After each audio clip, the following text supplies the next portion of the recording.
بہت دفعہ سانس لیتا ہے اور تقریباً 72 دفعہ انسان کی نبض جو ہے وہ تڑپتی ہے۔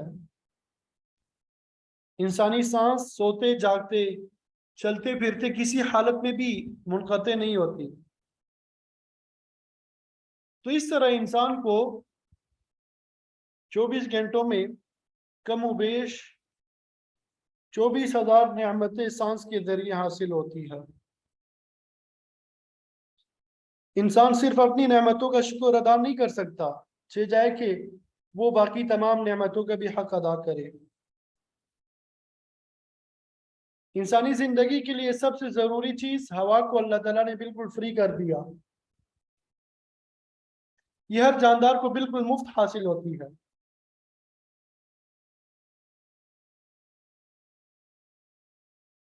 دوسری ضروری چیز پانی ہے، جس پر زندگی کا دار و مدار ہے۔ قانون قدرت کے مطابق یہ چیز بھی مفت حاصل ہونی چاہیے۔ اللہ تعالیٰ نے خود اس کا انتظام بارش کی صورت میں پھر ندی نالوں اور چشموں کے ذریعے کر دیا ہے۔ جہاں تک انسانی ہاتھوں کے ذریعے پانی پہنچانے کا تعلق ہے تو یہ بھی فری ہونی چاہیے۔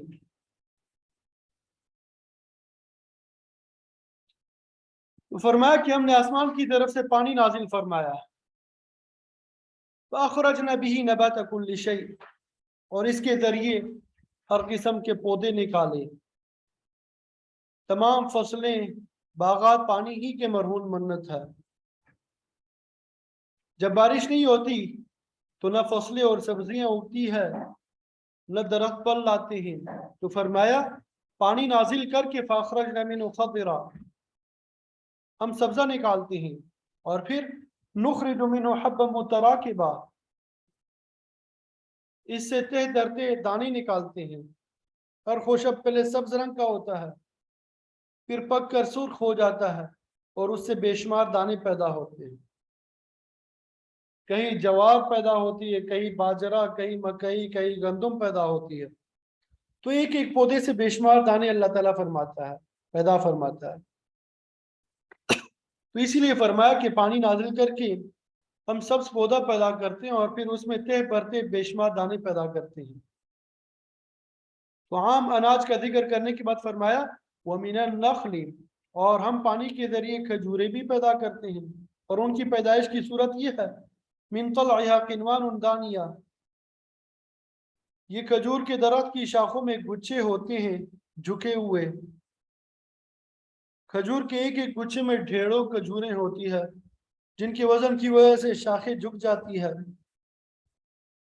اور کھجوروں کے درخت مختلف قسموں کے ہوتے ہیں، بعض قد میں چھوٹے اور بعض بہت لمبے ہوتے ہیں، اور کھجور کا درخت جو ہے بہت لمبی عمر پاتا ہے۔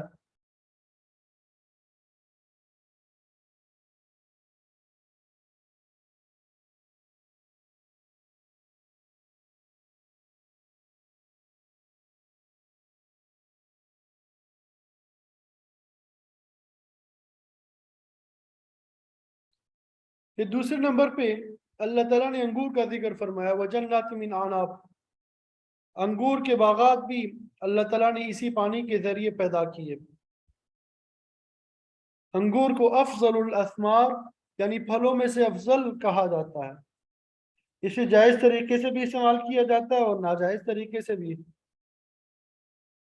جن خطوں میں انگور کثرت سے پیدا ہوتا ہے وہاں لوگ اسے غذا کے طور پر بھی استعمال کرتے ہیں، اس کا شربت بنا کے مشروب کے طور پہ پیتے ہیں۔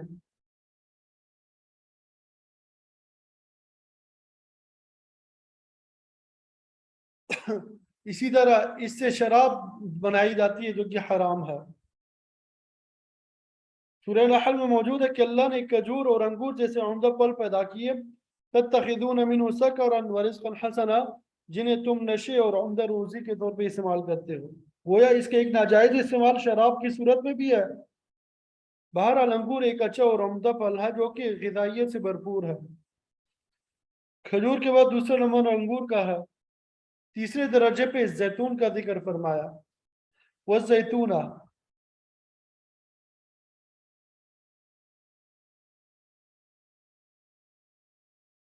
آپ صلی اللہ علیہ وسلم نے زیتون کے درخت کے متعلق فرمایا کلوا الزیت وادہنوا بہ فإنہ من شجرۃ مبارکہ، کہ زیتون کا تیل کھانے میں استعمال کرو، اس کے ذریعے مالش کیا کرو کیونکہ یہ مبارک درخت کی پیداوار ہے۔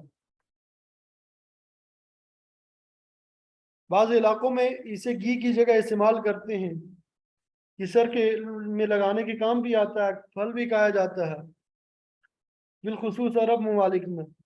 پھر اس کے بعد فرمایا وہ رمانہ، اللہ تعالیٰ نے پانی کے ذریعے انار بھی پیدا فرمایا ہے۔ یہ میٹھا یعنی کھٹا میٹھا پھل ہے اور اس کی مختلف قسمیں ہیں، آپ سب کو معلوم ہے۔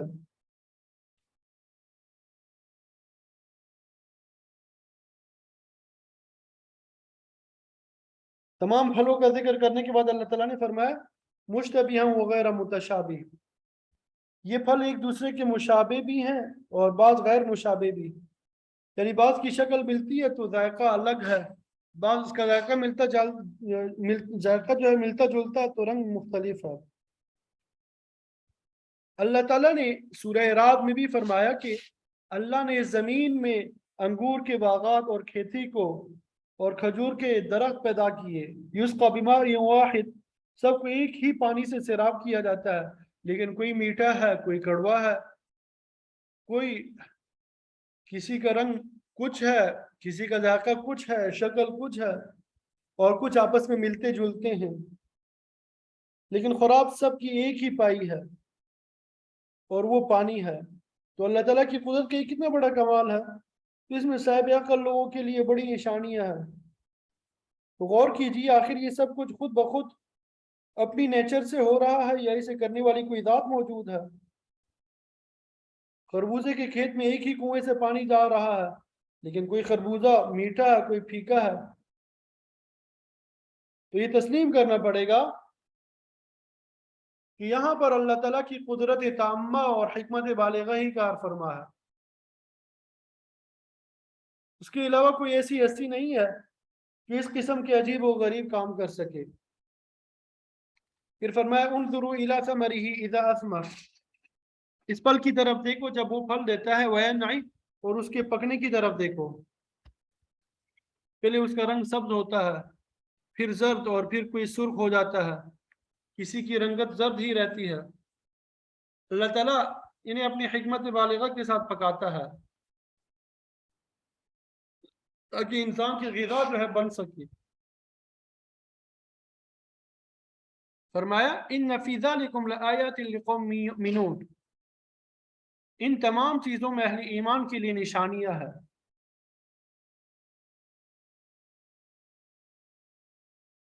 ایمان والے تو یہ دلائل دیکھ کے یقین کر لیتے ہیں کہ بارش کا برسانا